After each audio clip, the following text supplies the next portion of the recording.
This is how I approached NQ today using ICT concepts.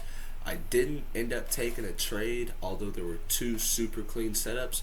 I'll walk you through what I saw, how I planned it, and why I ultimately didn't execute. So starting from the higher time frames, we are above all-time highs. We've been bullish for the last little while. You can see even last week was just honestly really straight up. So as far as higher time frame biases go, still bullish for sure, but honestly not really expecting too much more when it comes to the bullish price action.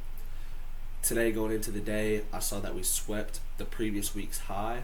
Also, at the London highs, there were two sets of S&Ts, which was kind of signaling to me that we need to go lower. There was the London lows and the internal lows from Asia session that really just looked like clear draws on liquidity to me.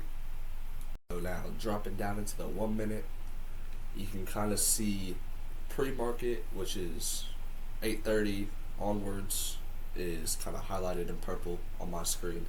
So you can see we kind of had a little V shape, U shape, whatever, but from about 9 o'clock up until 9:30, we were traveling up, generating sell side liquidity below.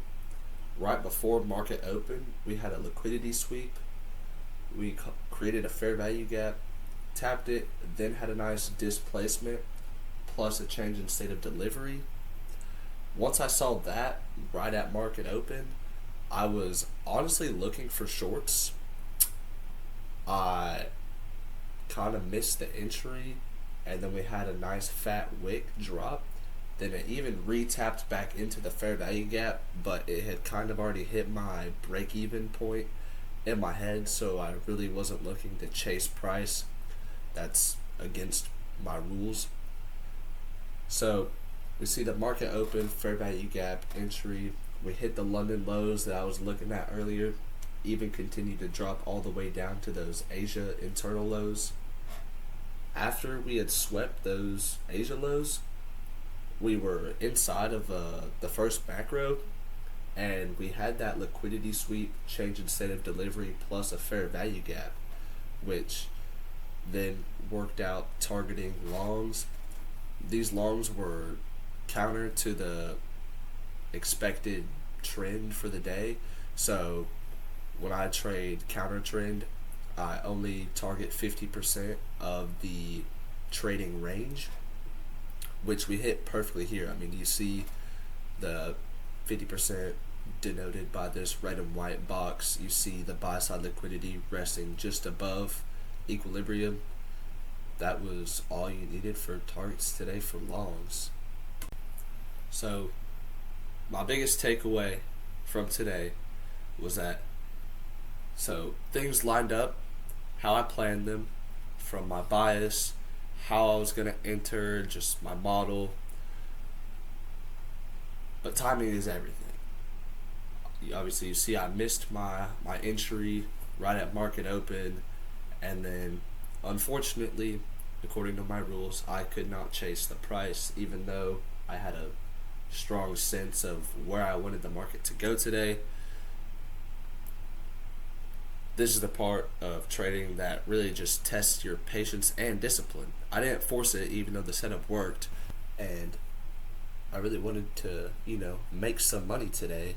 But trading is less about making money and more so about keeping money.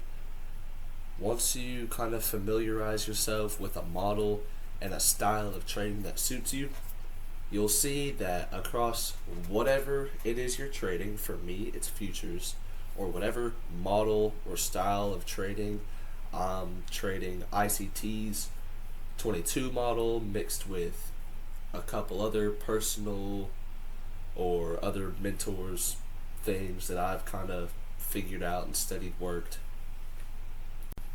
Well, you'll see the main part about trading, once you understand it, is not about doing the things right. It's more so about preventing from doing other things wrong, or limiting the amount of wrongs that you can make, because there's endless opportunities, but that also means there are endless amounts of potential ways that you could kind of screw up.